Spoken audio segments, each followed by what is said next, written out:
اور ایمان لاؤ اس پر جو میں نے اتارا، اس کی تصدیق کرتا ہوا جو تمہارے ساتھ ہے، اور سب سے پہلے اس کے منکر نہ بنو، اور میری آیتوں کے بدلے تھوڑے دام نہ لو، اور مجھی سے ڈرو۔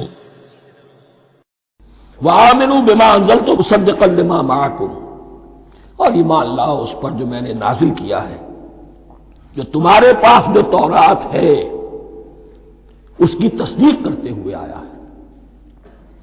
اس کے دو معنی ہے، ایک تو قرآن تصدیق کرتا ہے تورات کی اور انجیل کی، فیہا ھدی و نور، فیہ ھدی و نور، اور دوسرے یہ کہ قرآن اور محمد صلی اللہ علیہ وسلم ان پیشین گوئیوں کے مصداق بن کر آئے ہیں جو تورات میں تھی، ورنہ وہ پیشین گوئیاں جھوٹی ثابت ہوتی۔ ان کے مصداق کون ہے؟ قرآن اور محمد صلی اللہ علیہ وسلم، یہ دونوں معنی اس کے ہیں۔ وآمنوا بما انزلت مصدقا لما معکم ولا تکونوا اول کافر بہ، اور دیکھو تم ہی سب سے پہلے ان کا کفر کرنے والے نہ بن جاؤ۔ تمہیں تو سب کچھ معلوم تھا، تم تو منتظر تھے، تم تو آخری نبی کے انتظار میں تھے اور ان کے حوالے سے دعائیں کیا کرتے تھے کہ اللہ اس نبی آخری زمان کے واسطے سے ہماری مدد فرما اور کافروں کے مقابلے میں ہمیں فتح عطا فرما۔ یہ آئے گا آگے چل کر اسی سورۃ بقرہ کے اندر۔ لیکن اب تم ہی سب سے بڑھ کر کافر ہو گئے، تم ہی سب سے بڑھ کر دشمن ہو گئے۔ ولا تکونوا اول کافر بہ ولا تشتروا بآیاتی ثمنا قلیلا، اور دیکھو میری ان آیات کے عوض حقیر سی قیمت قبول نہ کرو۔ یہ آیات الہیہ ہیں، ان کو رد کر رہے ہو، کس لیے؟ ہماری مسندیں، ہماری حیثیت، ہماری چودراہٹیں، کہیں ان پر کوئی آنچ نہ آ جائے۔ حقیر سی چیزیں، یہ صرف اس دنیا کا سامان ہے، اس کے سوا کچھ نہیں۔ ولا تشتروا بآیاتی ثمنا قلیلا وإیایا فاتقون، اور صرف میرا تقوی اختیار کرو۔ اور حق سے باطل کو نہ ملاؤ، اور دیدہ و دانستہ حق نہ چھپاؤ۔ ولا تلبسوا الحق بالباطل وتکتموا الحق وانتم تعلمون، اور نہ گڈمڈ کرو حق کے ساتھ باطل کو، اور بس چھپاؤ حق کو، ذرا حالے کہ تم جانتے ہو۔ یہ بات اچھی طرح نوٹ کرنی ہے، جانتے بوجھتے کرنا، ایک ہے مغالطے میں کرنا، وہ ضلالت ہے، گمراہی ہے۔ ایک جان بوجھ کر کرنا، حق کو پہچان کر اسے رد کرنا، یہ پھر اللہ تعالیٰ کے غضب کو دعوت دینا ہے، ریت آف اللہ، اس کے غضب کو دعوت دینا ہے کہ حق کو پہچان کر اس کی نفی کی جائے۔ وانتم تعلمون، علماء یہود قرآن مجید میں آگے چل کر آئے گا، ایسے پہچانتے تھے محمد کو اور قرآن کو جیسے اپنے بیٹوں کو، یعرفونہ کما یعرفون ابناہم، ایسے پہچانتے جیسے اپنے بیٹوں کو۔ اور نماز قائم رکھو اور زکوٰۃ دو، اور رکوع کرنے والوں کے ساتھ رکوع کرو۔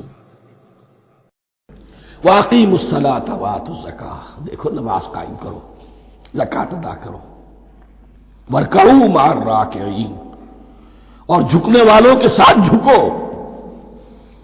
یہ اول تو رکوع کو انہوں نے اپنے ہاں سے خارج کر دیا تھا، ثانیاً باجماعت نماز ان کے ہاں ختم ہو گئی تھی۔ وارکعوا مع الراکعین، باجماعت نماز کی طرف اشارہ ہے۔ کیا لوگوں کو بھلائی کا حکم دیتے ہو اور اپنی جانوں کو بھولتے ہو، حالانکہ تم کتاب پڑھتے ہو، تو کیا تمہیں عقل نہیں؟ اتامرون الناس بالبر وتنسون انفسکم، کیا تم لوگوں کو نیکی کا حکم دیتے ہو، تقوی کی، پارسائی کی تعلیم دیتے ہو؟ میں کہہ رہا ہوں نا کہ اصل میں مخاطب کون ہے؟ علماء یہود۔ اس آیت سے ثابت ہو گیا عالم ہمارا بھی جب بھی کھڑا ہوگا اونچے سے اونچا آواز کہے گا، اعلیٰ سے اعلیٰ بات کہے گا۔ اکثر و بیشتر کا حال یہ ہے کہ ان کا اپنا کردار دیکھیے تو کوئی مناسبت ہی نہیں اس سے کہ جو وہ بات کہہ رہا ہے، جو لوگوں کو دعوت دے رہا ہے اس پر خود عمل نہیں۔ تو یہی در حقیقت علماء یہود کا کردار بن چکا تھا۔ اتامرون الناس بالبر وتنسون انفسکم، کیا تم لوگوں کو نیکی کا حکم دیتے ہو اور خود اپنے آپ کو بھول جاتے ہو؟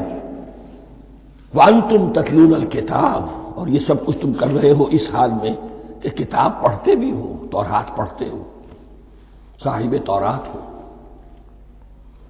ہمارے بھی بہت سے علماء کا، علماء سو جنہیں ہم کہتے ہیں، حال یہ ہو چکا ہے، خود بدلتے نہیں، قرآن کو بدل دیتے ہیں، ہوئے کس درجہ فقیہان حرم بے توفیق۔ جو صورتحال ہے صرف قرآن کا بطن بچا ہوا ہے، اس کے مفہوم میں، اس کی تفسیر میں، اس کے ترجمے میں تو تحریفیں موجود ہیں، بڑی بڑی تحریفیں موجود ہیں، متن بچا ہوا ہے، وہ اس لیے کہ اللہ تعالیٰ نے اس کی حفاظت کا ذمہ لیا ہے۔ اور صبر اور نماز سے مدد چاہو، اور بے شک نماز ضرور بھاری ہے مگر ان پر جو دل سے میری طرف جھکتے ہیں۔ وَاسْتَعِینُوا بِالصَّبْرِ وَالصَّلَاةِ، اور مدد حاصل کرو دو چیزوں سے، صبر اور نماز۔ یہ صبر کا لفظ یہاں پر بہت قیمتی ہے، بہت بامانی ہے۔ علماء سو کیوں وجود میں آتے ہیں؟ جب وہ دنیا کے کتے بن جائیں گے تو دین کو بدنام کرنے والے ہوں گے۔ بظاہر دینی مناسب ہیں لیکن اصل میں ان کے پردے میں دنیا داری کی جا رہی ہے، صبر نہیں۔ بس صبر کے ساتھ اور نماز کے ساتھ، اس لیے کہ آپ صحیح راستے پر آئیں گے۔ اگر کوئی عالم دین لوگوں پر تنقید کرے گا، لولا ینہاہم الربانیون والاحبار، کیوں نہیں روکتے ان کے علماء اور ان کے اولیاء اور صوفیاء ان کو حرام کھانے سے اور جھوٹ بولنے سے؟ اگر کوئی شخص روکے گا اس کو پھر نذرانے تو نہیں ملیں گی، اس کی خدمتیں تو نہیں ہوگی۔ اگر تو دنیا میں صبر اختیار کرنا ہے تب تو آپ حق بات کہہ سکتے ہیں، اور اگر دنیاوی ایمبیشنز ہیں تو پھر آپ کو کہیں نہ کہیں کمپرومائز کرنا پڑے گا۔ وَاسْتَعِینُوا بِالصَّبْرِ وَالصَّلَاةِ، صبر اور نماز۔ وَإِنَّهَا لَكَبِیرَةٌ، اور یقیناً یہ بہت بھاری شے ہے، بہت بھاری شے ہے۔ عام طور پر خیال یہ ہے کہ انہا کی ضمیر صرف صلاۃ کی طرف جاتی ہے، نماز بہت بھاری ہے۔ ایک رائے یہ ہے کہ نہیں، یہ پورے طرز عمل کی طرف جا رہی ہے، یہ طرز عمل کہ خود صبر کرو، اس دنیا میں صبر کرو، دنیا اور دنیا کے متعلقات میں کم سے کم پر قانع ہو جاؤ، اور حق کا بول بالا کرنے کے لیے میدان میں آ جاؤ، یہ طرز عمل۔ اور اس میں پھر نماز، الصلاۃ عماد الدین۔ وَإِنَّهَا لَكَبِیرَةٌ إِلَّا عَلَى الْخَاشِعِینَ، یہ یقیناً بہت بھاری چیز ہے، یہ روش، یہ رویہ بھی بہت بھاری اور نماز بھی بہت بھاری ہے، سوائے ان خشوع رکھنے والوں کے، ڈرنے والوں کے، جن کے دل جھک گئے ہیں اللہ کے سامنے، جنہیں یقین ہے کہ انہیں اپنے رب سے ملنا ہے اور اسی کی طرف پھرنا۔ الذین یظنون انہم ملاقو ربہم، جنہیں یہ یقین ہے کہ انہیں اپنے رب سے ملاقات کرنی ہے، جیسا کہ میں نے شروع میں توجہ دلائی تھی، وبالآخرۃ ہم یوقنون، یہ ایمان بالآخرت ہے جو انسان کو سیدھا رکھتا ہے عمل کے میدان میں۔ الذین یظنون انہم ملاقو ربہم وانہم الیہ راجعون، اور جنہیں یہ یقین ہے کہ بالآخر اسی کی طرف ہمیں لوٹنا ہے۔ اے اولاد یعقوب، یاد کرو میرا وہ احسان جو میں نے تم پر کیا، اور یہ کہ اس سارے زمانے پر تمہیں بڑائی دی۔ جیسا کہ میں نے عرض کیا تھا، سورہ بقرہ کے 5ویں رکوع سے اور 14ویں رکوع تک تو مسلسل، بلکہ 15ویں رکوع کی بھی پہلی 2 آیات شامل کرنی ہوں گی۔ یہ 10 رکوعوں سے 2 آیات زائد ہیں کہ جن میں خطاب کل کا کل بنی اسرائیل سے ہے۔ البتہ اس میں یہ فرق ہے کہ پہلا رکوع جو ہے وہ ان کو دعوت پر مشتمل ہے، نبی اکرم صلی اللہ علیہ وسلم پر ایمان لانے کی پرزور دعوت۔ بقیہ یہ 9 رکوع جو ہیں یہ ان پر فرض قرارداد جرم ہے جو عائد کی جا رہی ہے۔ ہم نے تمہارے ساتھ یہ احسان و اکرام کیا، تم پر یہ فضل کیا، یہ کرم کیا، تمہیں یہ حیثیت دی، تمہیں یہ مقام دیا، تم نے اس طور سے اپنے اس مشن کی خلاف ورزی کی، اپنے مقام اور مرتبے کو چھوڑ کر اور دنیا پرستی اختیار کی۔ یہ جو 9 رکوع ہیں ان میں بنی اسرائیل کی تاریخ کا تو جو سمجھیے کہ ایک بہت بڑا حصہ اور نمایاں اس کے فیچرز آئیں گے، لیکن یہ سمجھ لیجئے کہ اصل میں یہ امت مسلمہ کو بھی ایک پیشگی تنبیہ ہے کہ کوئی مسلمان امت جب بگڑتی ہے تو یہ چیزیں اس میں آ جاتی ہیں۔ چنانچہ احادیث موجود ہیں حضور کی لَيَأْتِيَنَّ عَلَىٰ أُمَّتِي مَا أَتَىٰ عَلَىٰ بَنِي إِسْرَائِیلَ حَزْوَ النَّعْلِ بِالنَّعْلِ، میری امت پر بھی وہ سب حالات وارد ہوں گے جو بنی اسرائیل پر آئے، بالکل ایسے جیسے ایک جوتی دوسری جوتی سے مشابہ ہوتی ہے۔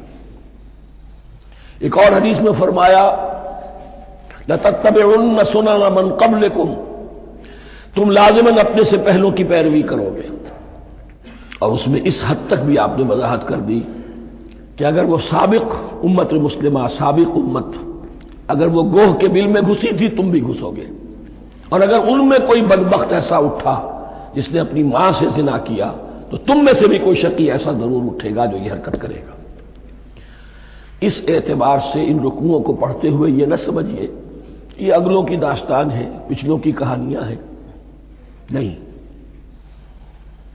خوش طرح باشد کے سر دل برا، گفتہ آیت در حدیث دیگرا، یہ ہمارے لیے ایک آئینہ ہے، اور ہمیں ہر مرحلے پر سوچنا ہوگا، دروبینی کرنی ہوگی، انٹروسپیکشن، کہ کہیں اسی گمراہی میں ہم مبتلا تو نہیں، دیکھتے جائیے گا۔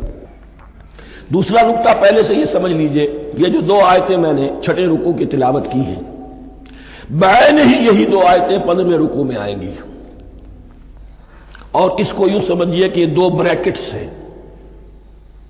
9 رکوعوں کا مضمون ان دو بریکٹس کے درمیان ہے۔ یہ دو آیتیں یہاں سے بریکٹ شروع ہو رہی ہیں، وہ دو آیتیں ان پر بریکٹ ختم ہو رہی ہے، بعین ہی وہی آیات، ایک آیت میں تو شوشے کا بھی فرق نہیں، دوسری آیت میں صرف ترتیب بدلی ہے، مضمون وہی ہے۔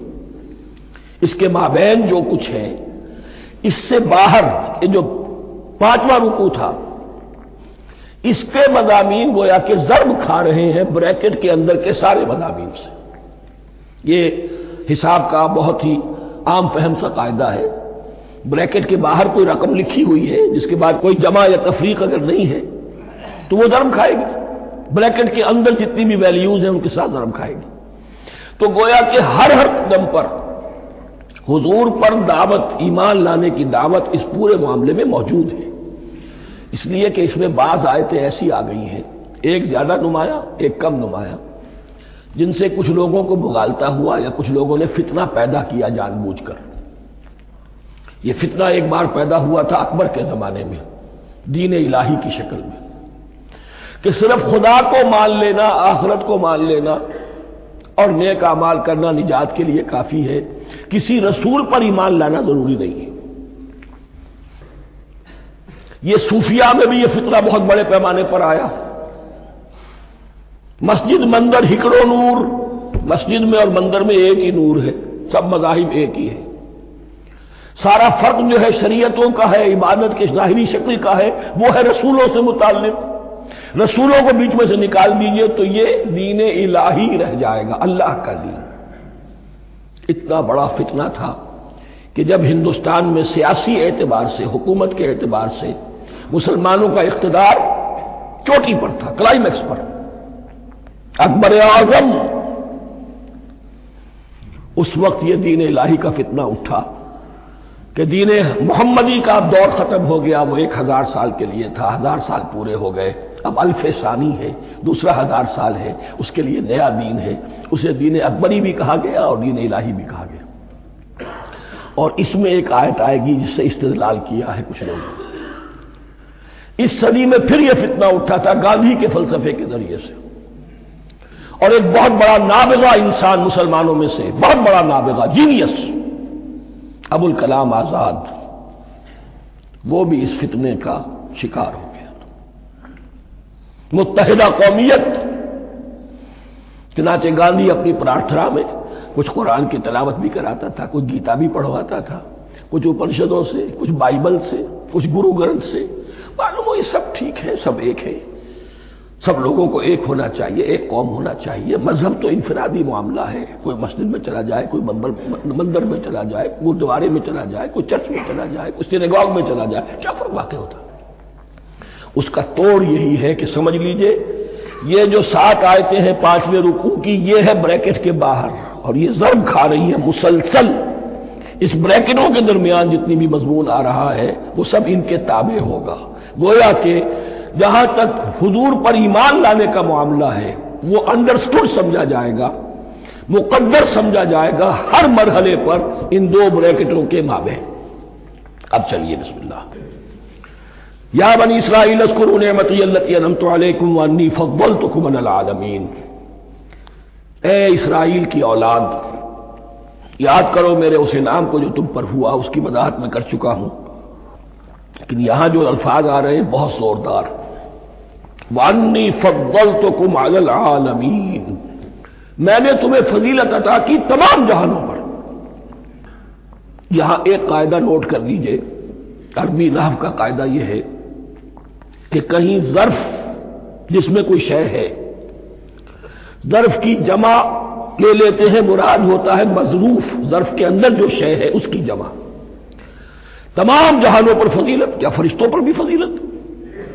نہیں، جہان والوں پر، تمام اقوام عالم پر تمہیں فضیلت عطا کی، یہ مطلب ہے اس کا۔ تمام عالموں پر، تمام جہانوں پر، یعنی تمام جہان والوں پر، اس انسان عالم انسانیت کے اندر جتنے بھی مختلف گروہ ہیں، نسلیں ہیں، طبقات ہیں، ان میں فضیلت۔ اور ڈرو اس دن سے جس دن کوئی جان دوسرے کا بدلہ نہ ہو سکے گی، اور نہ کافر کے لیے کوئی سفارش مانی جائے، اور نہ کچھ لے کر اس کی جان چھوڑی جائے، اور نہ ان کی مدد ہو۔ واتقوا یوما لا تجزی نفس عن نفس شیئا، میں عرض کر چکا ہوں، اب تیسری مرتبہ پھر عرض کر رہا ہوں، اصل شیخ آخرت، محاسبہ آخرت، یہ مستحضر ہوگا تو انسان سیدھا رہے گا۔ کس میں کمزوری آ جائے، ضعف آ جائے، تو باقی ایمان باللہ، ایمان بالرسالت، یہ نہ معلوم کیا کیا شکلیں اختیار کر لیں۔ دیکھیے اس آیت کے اندر چار اعتبارات سے محاسبہ آخرت کا زور ہے۔ واتقوا یوما، ڈرو اس دن سے، لا تجزی نفس عن نفس شیئا، جس دن کوئی جان کسی دوسرے کے کام نہ آ سکے گی، ولا یقبل منہا شفاعہ، اور نہ کسی سے کوئی سفارش یا شفاعت قبول کی جائے گی، کیٹیگوریکل ڈینائل، ولا یؤخذ منہا عدل، نہ کسی سے فدیہ قبول کیا جائے گا، ولا هم ینصرون، اور نہ انہیں کوئی مدد مل سکے گی۔ ہم نے طرح طرح کے عقیدے، شفاعت باطلہ کا تصور، اہل عرب سمجھتے تھے ہمیں یہ فرشتے جو ہے خدا کی بیٹیاں ہیں، یہ لات اور منات اور عزا ہم نے ان کے بت بنا رکھے ہیں، پوچھتے ہیں یہ اپنے ابا جان سے اللہ کی بیٹیاں ہیں نا، لاڈلی بیٹیاں، چھڑا لیں گے ہمارے ہاں بھی تصور ہے اولیاء اللہ چھڑا لیں گے۔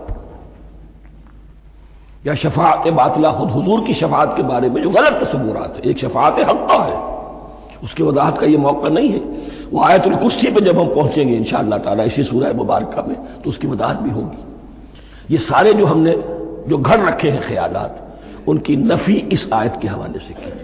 واتقوا یوما لا تجزی نفس عن نفس شیئا، کوئی انسان دوسرے انسان کے کام نہیں آ سکے گا، ولا يقبل منها شفاعت، کسی جان کی طرف سے کوئی سفارش قبول نہیں ہوگی، ولا يؤخذ منها عدل، نہ کوئی فدیہ قبول کیا جائے گا، ولا هم ينصرون، نہ انہیں کوئی مدد مل سکے گی۔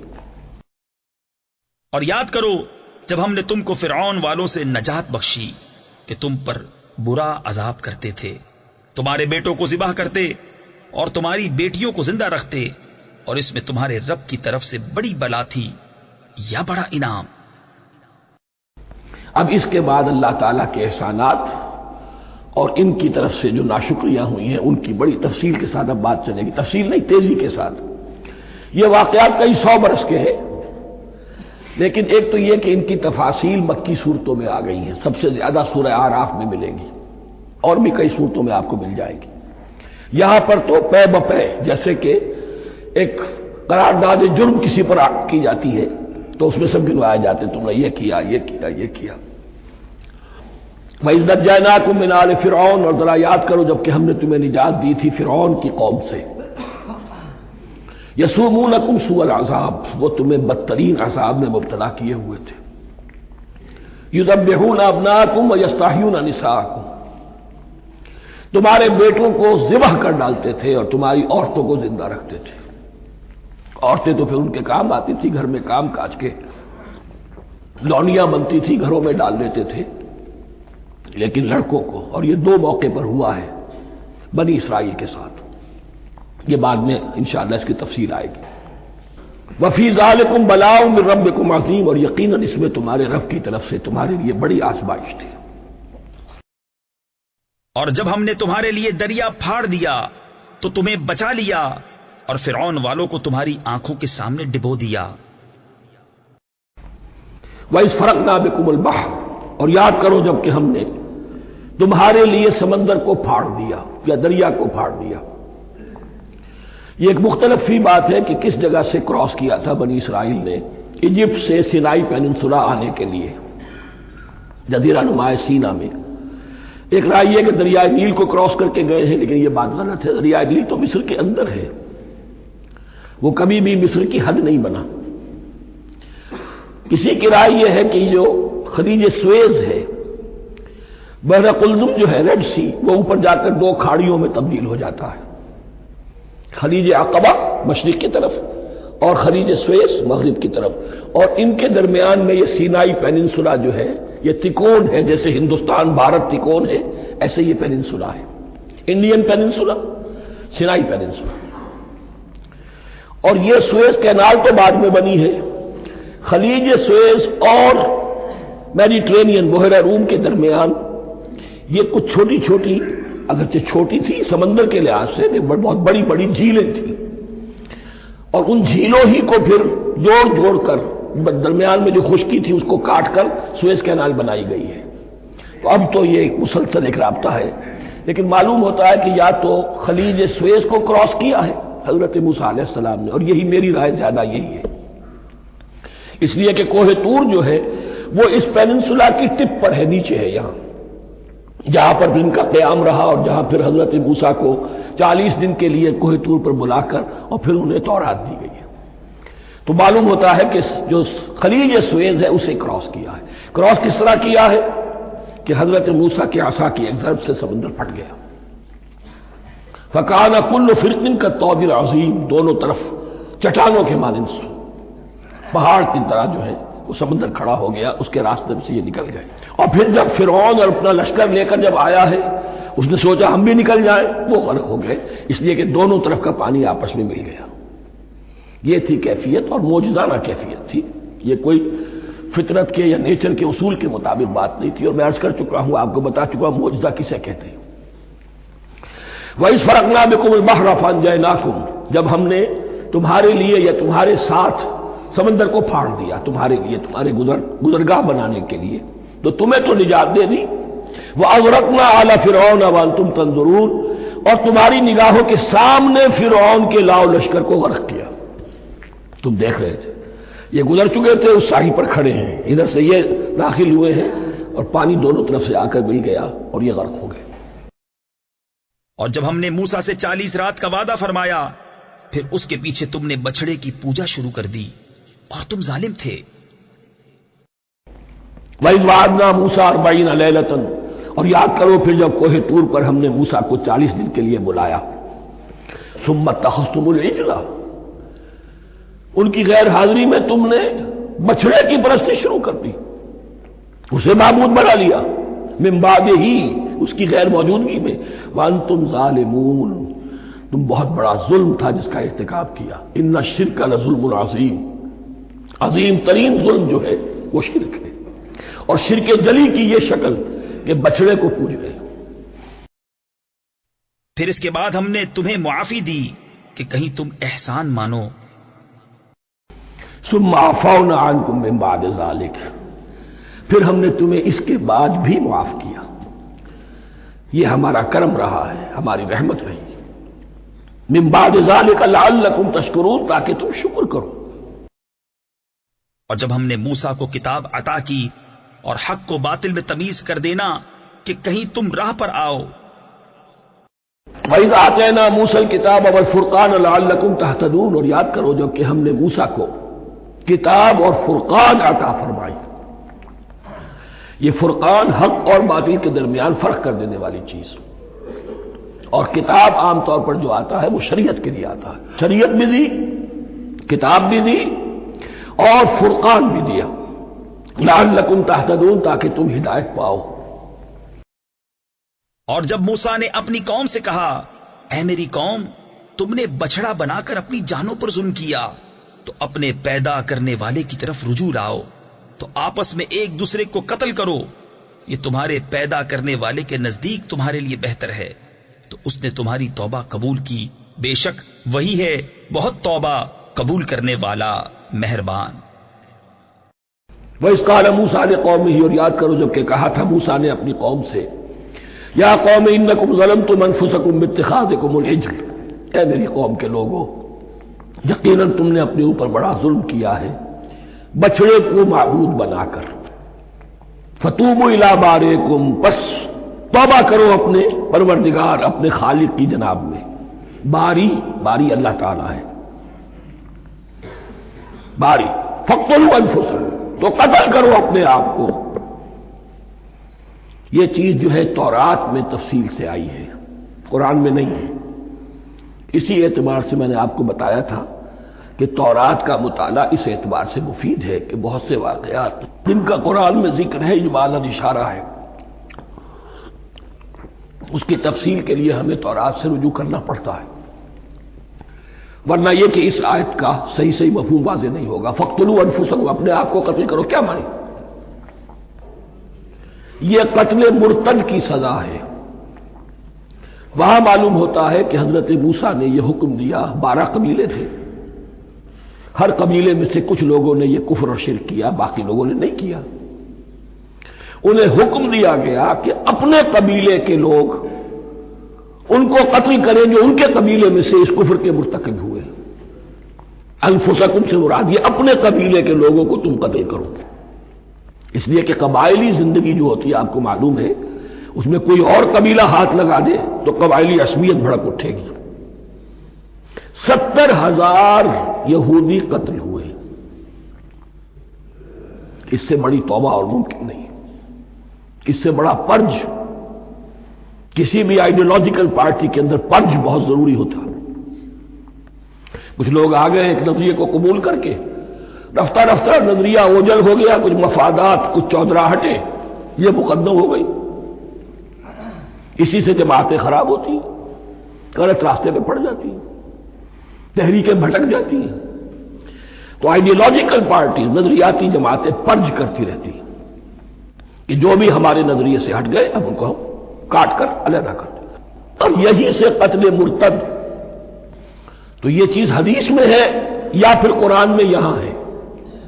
اس حوالے سے جو لوگ ہمارے ہاں بعض علماء بھی ہیں، جدید دانشور ہیں، جو قتل مرتد کی جو حد ہے اسلام میں اس کو تسلیم نہیں کرتے، لیکن میرے نزدیک یہ شریعت موسوی کا تسلسل ہے کہ شریعت موسوی کی جس شے کو بدلا نہ گیا ہو، جس کے بارے میں صراحتاً یہ معلوم نہ ہو کہ یہ شے تبدیل کر دی گئی، تو وہ شریعت محمدی کا جز بن گئی۔ زنا پر رجم کا معاملہ بھی یہی ہے۔ قرآن مجید میں رجم کی صریح آیت کوئی موجود نہیں ہے، حدیث میں ہے۔ قرآن مجید میں مرتد کے قتل کے لیے کوئی آیت موجود نہیں ہے، حدیث میں ہے، سنت میں ہے، اور دونوں کی کا جو منبع ہے وہ اصل میں تورات ہے۔ تو اس بات کو اچھی طرح نقل کر دیجئے، یہ جگہ اکثر لوگ جو ہے یہاں بہت سرسری طور سے گزر جاتے ہیں، یہ بہت اہم ہے، اور اس کے لیے تورات کی طرف رجوع کیجئے۔ 70,000، 6 لاکھ کل تھے جب یہ مصر سے نکلے ہیں، 6 لاکھ تھے۔ کتنے عرصے کے بعد پیننسولا پہنچے ہیں، سینائی پیننسولا میں اور طور میں، کچھ اور ان کی تعداد بڑھ گئی ہوگی، لیکن یہ کہ ان میں سے 70 لاکھ کو قتل کیا اپنے ہاتھوں سے۔ ہر قبیلے نے اپنے جو مرتد تھے ان کو اپنے ہاتھ سے قتل کیا۔ فتوبوا الی بارئکم فاقتلوا انفسکم ذالکم خیر لکم عند بارئکم، یہی تمہارے لیے تمہارے رب کے نزدیک بہتر بات ہے۔ فتاب علیکم، تو اللہ نے تمہاری توبہ قبول کر لی۔ توبہ قبول کس طرح ہوئی؟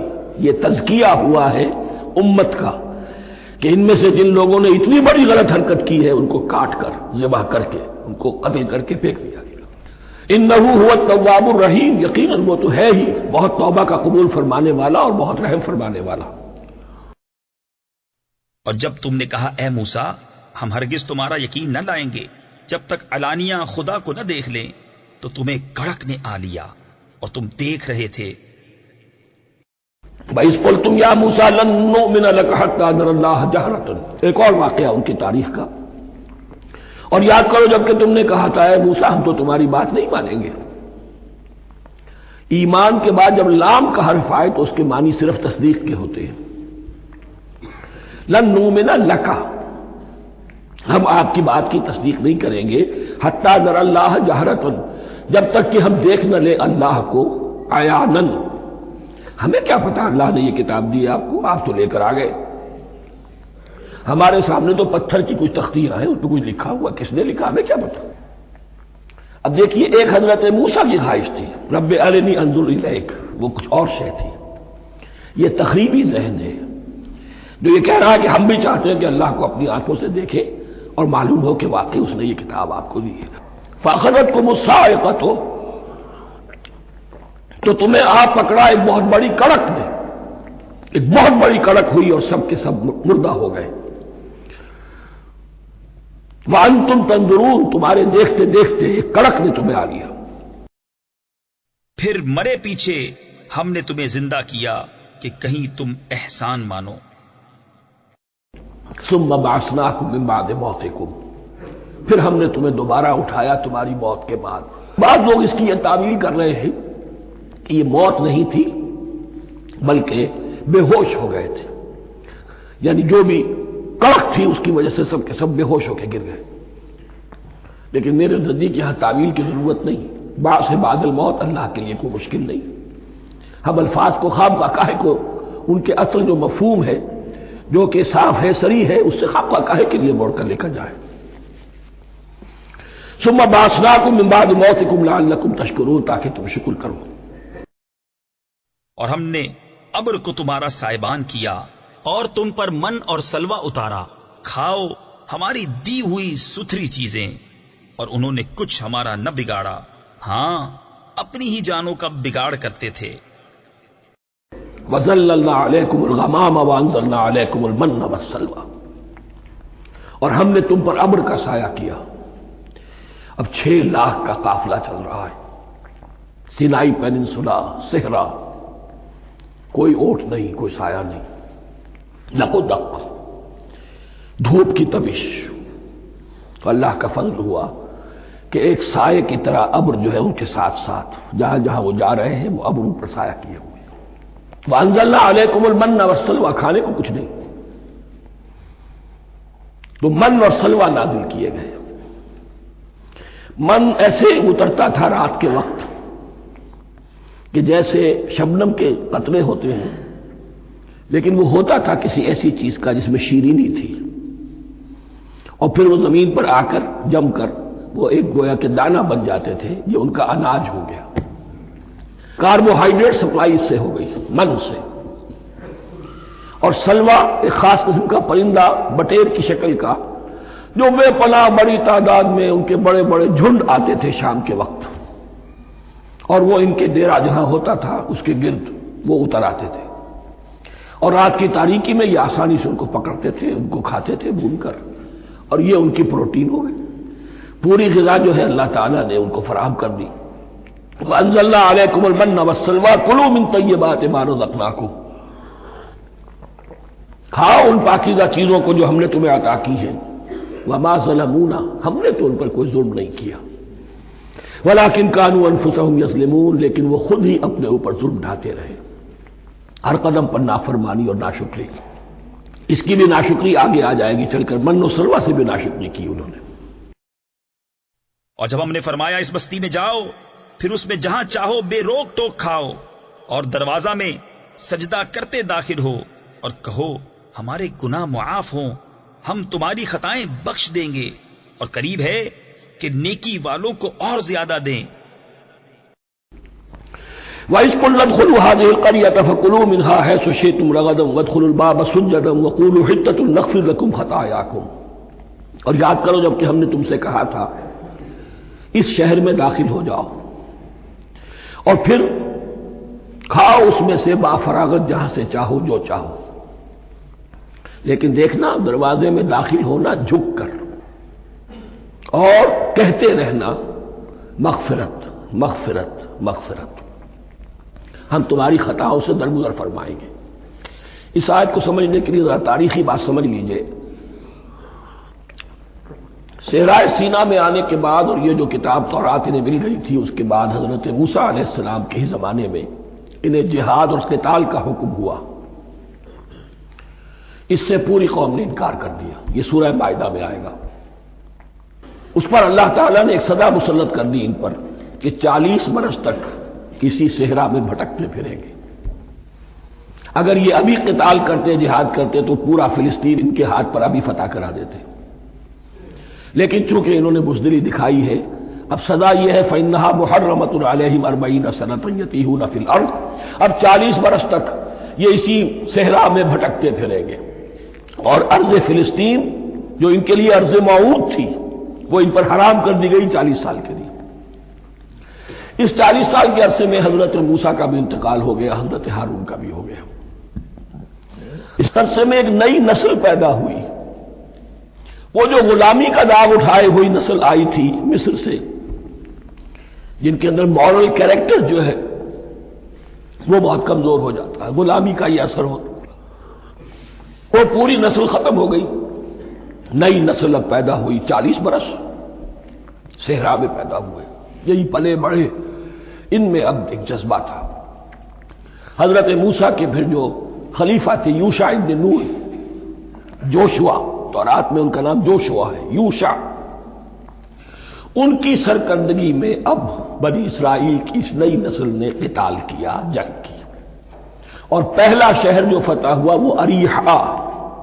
آج بھی وہ شہر جو ہے جیریکو جو آپ دیکھتے ہیں خبروں کے اندر آتا ہے بار بار، اریحا اس کا پرانا نام ہے، یہ شہر فتح ہوا۔ اس فتح کی بات کا تذکرہ ہو رہا ہے۔ یاد کرو جب کہ ہم نے تم سے کہا تھا اس بستی میں، اس شہر میں داخل ہو جاؤ فاتحانہ، اور پھر جو کچھ یہاں ہے، جو نعمتیں ہیں ان سے متمتع ہو، کھاؤ پیو، لیکن داخل ہونا سجدہ کرتے ہوئے، مراد کیا؟ جھک کر، یعنی ایسا نہ ہو کہ تکبر کی وجہ سے تمہاری گردنیں اکڑ جائیں، گردنیں جھکا کر اللہ کا احسان مانو، یہ نہ سمجھو کہ یہ فتح تم نے حاصل کی۔ اس کی تفسیر اصل میں نظر آتی ہے حضور کی شخصیت میں، کہ جب فتح مکہ کے موقع پر مکے میں داخل ہوئے ہیں تو جس سواری پر آپ بیٹھے ہوئے تھے، آپ کی پیشانی اس کی گردن کے ساتھ جڑی ہوئی تھی۔ یہ وقت ہوتا ہے جب کہ تکبر اور تعلی، فاتح کی حیثیت سے آنا، اور بندہ مومن کے لیے یہی وقت ہے تواضع کا، جھکنے کا۔ وَقُولُوا حِطَّةٌ، حتیٰ یہود تو کہتے ہیں جھاڑ دینے کو، تو اس کے معنی کیا ہے؟ اے اللہ ہمارے گناہ جھاڑ دے، مغفرت، اے اللہ ہمیں مغفرت، ہماری مغفرت فرما، جو خطائیں ہو گئی بخش دے۔ قولوا حِطَّةٌ، تمہاری زبان پر استغفار ہونا چاہیے، تمہاری گردنیں جھکی ہوئی ہونی چاہیے۔ نغفر لکم خطایاکم، اگر تم اس پر عمل کرو گے ہم تمہاری خطائیں جو ہیں انہیں معاف فرما دیں گے۔ وسنزید المحسنین، اور جو تم میں محسن ہوں گے انہیں اور بھی زیادہ دیں گے، اور انعام و اکرام آئیں گے۔ تو ظالموں نے اور بات بدل دی جو فرمائی گئی تھی اس کے سوا، تو ہم نے آسمان سے ان پر عذاب اتارا، بدلہ ان کی بے حکمی کا۔ فبدل الذین ظلموا قولا غیر الذی قیل لہم، تو ان میں سے جو ظالم تھے، جو بد کردار تھے، انہوں نے بدل دیا، ایک اور قول اختیار کر لیا اس قول کی جگہ جو انہیں کہا گیا تھا حتہ حتہ، انہوں نے کہنا شروع کیا حنطہ حنطہ، ہمیں تو گیہوں چاہیے، گیہوں چاہیے۔ یہ بعد میں ابھی آ جائے گا اگلے رکوع کے اندر، کہ من و سلوہ سے ان کی طبیعتیں بھر گئی تھی ایک ہی چیز کھا کھا کے۔ اب وہ کہہ رہے تھے کوئی چیز ہمیں جو ہے زمین کی روئندگی میں سے، پیداوار میں سے، تو وہ ان کے زبان پر انہوں نے مذاق اڑاتے ہوئے گویا کہ حضرت موسیٰ علیہ السلام کے ذریعے سے حکم ملا ہے، استہزاء کر رہے ہیں، حتۃ کی بجائے حنطۃ۔ فانزلنا علی الذین ظلموا رجزا من السماء بما كانوا يفسقون، تو جن لوگوں نے یہ حرکت کی تھی ان پر ہم نے آسمان سے ایک بہت بڑا عذاب نازل کیا۔ تورات سے معلوم ہوتا ہے کہ پلیگ آئی، اور جنہوں نے یہ حرکت کی تھی وہ سب کے سب ہلاک ہو گئے یریکو کے اندر، بما كانوا يفسقون، بسبب اس نافرمانی کے جو انہوں نے کی۔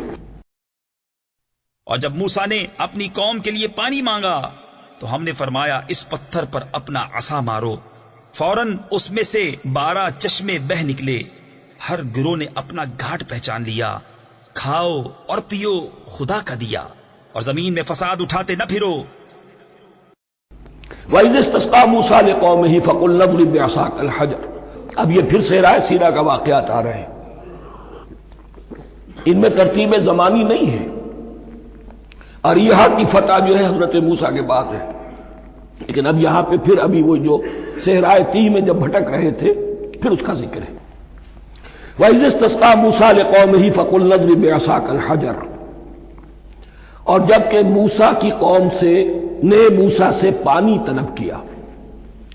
اب صحرا میں آپ کو معلوم ہے جہاں پڑاؤ تھا اب وہاں پانی نہیں ہے، 6 لاکھ ہو 7 لاکھ ہو کتنے افراد ہو، پانی چاہیے۔ وَإِذِ اسْتَسْقَىٰ مُوسَىٰ لِقَوْمِهِ فَقُلْنَا اضْرِب بِّعَصَاكَ الْحَجَرَ، تو ہم نے کہا کہ اپنے عصا سے ضرب لگاؤ چٹان، فَانْفَجَرَتْ مِنْهُ اثْنَتَا عَشْرَةَ عَيْنًا، تو اس سے 12 چشمے پھوٹ بہے۔ فجر کہتے ہیں کسی شے کے پھٹ کر کوئی چیز برآمد ہو۔ فجر جو ہوتی ہے، فجر کا وقت رات کی تاریکی کا پردہ چاک ہوتا ہے اور سپیدہ سحر نمودار ہوتا ہے۔ فَانْفَجَرَتْ مِنْهُ اثْنَتَا عَشْرَةَ عَيْنًا، تو 12 چشمے پھوٹ بہے۔ قَدْ عَلِمَ كُلُّ أُنَاسٍ مَشْرَبَهُمْ، یہاں اناس سے کیا مراد ہے؟ ہر قبیلہ، ہر قبیلے نے اپنا گھاٹ معین کر لیا۔ 12 قبیلے تھے، اگر علیحدہ علیحدہ نہ ہوتا معاملہ، 12 چشمے اسی لیے دیے گئے کہ لڑے نہ جھگڑے نہ۔ پانی تو بہت بڑی چیز ہے، کہیں پانی پینے پلانے پہ جھگڑا اور کہیں گھوڑا آگے بڑھانے پہ جھگڑا، یہ تو قبائلی زندگی کے اندر ہوتی ہی چیزیں۔ تو اس اعتبار سے اللہ تعالیٰ نے ان کے لیے یہ سہولت کی کہ 12 چشمے پھوٹ بہے۔ قد علم کل اناس مشربہم، ہر ایک نے اپنا گھاٹ جان لیا، معین کر لیا۔ کلوا واشربوا من رزق اللہ، گویا کہ کہہ دیا گیا کہ کھاؤ اور پیو اللہ کے رزق میں سے۔ ولا تعثوا فی الارض مفسدین، اور زمین میں فساد مچاتے نہ پھرو۔ کھانے پینے کے لیے پانی بھی ادھر آ گیا، کھانے کے لیے من و سلوہ آ گیا۔ اور جب تم نے